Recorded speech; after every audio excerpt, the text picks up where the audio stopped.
રાજ્યમાં ફરી એકવાર વરસાદને લઈ આગાહી સામે આવી છે।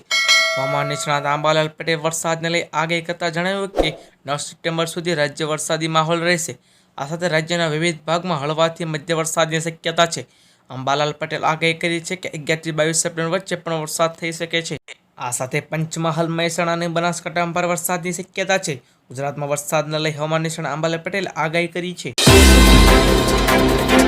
ફટાફટ બીજા સમાચારની વાત કરીએ। આજે સવારથી જ મહેસાણા સહિતના ઉત્તર ગુજરાતના ભાગમાં ધોધમાર વરસાદ જોવા મળી રહ્યો છે, જેના કારણે નીચાણવાળા વિસ્તારો અને રસ્તા પર પાણી ભરાયા હોય તેવા દ્રશ્યો સામે આવ્યા છે। આજે સવારથી જ ઉત્તર ગુજરાત વરસાદનું જોર જોવા મળ્યું હતું।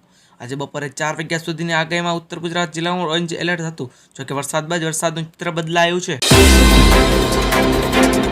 ફટાફટ બીજા સમાચારની વાત કરીએ મિત્રો। દેશના મોટા ભાગના શહેરોમાં 24 કેરેટ 10 ગ્રામ સોનાની કિંમત 72,000 થી 73,000 રૂપિયાની આસપાસ છે। દેશના લગભગ તમામ શહેરોમાં 22 કેરેટ સોનાનો ભાવ 66,000 થી 67,000ની વચ્ચે છે। 18 કેરેટ સોનાનો ભાવ 55,000 થી 56,000 રૂપિયાની આસપાસ છે। ચાંદીના ભાવમાં પણ ઘટાડો થયો છે। શિક્ષક દિનના દિવસે જ ભાવિ શિક્ષકોને ગાંધીનગર ખાતે આંદોલનનું રણશીંગું ફૂંક્યું છે। ગત મહિને ટેટ અને ટાટના ઉમેદવારો દ્વારા આંદોલન કરવામાં આવતા સરકારે 24,700 જેટલા શિક્ષકોને સરકારી શાળાઓમાં ભરતી કરવાની જાહેરાત કરી હતી, જેમાં કોમ્પ્યુટર જેટલા વિષયોના શિક્ષકોની ભરતીની જાહેરાત કરવામાં આવી ન હતી।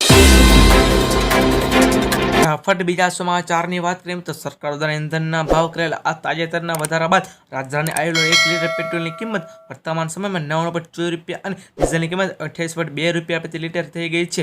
તમને જણાવી દઈએ કે આ નવા વધારા પહેલા રાજ્યમાં પેટ્રોલની કિંમત 93.93 રૂપિયા પ્રતિ લીટર અને ડીઝલની કિંમત 82.62 રૂપિયા પ્રતિ લીટર હતી।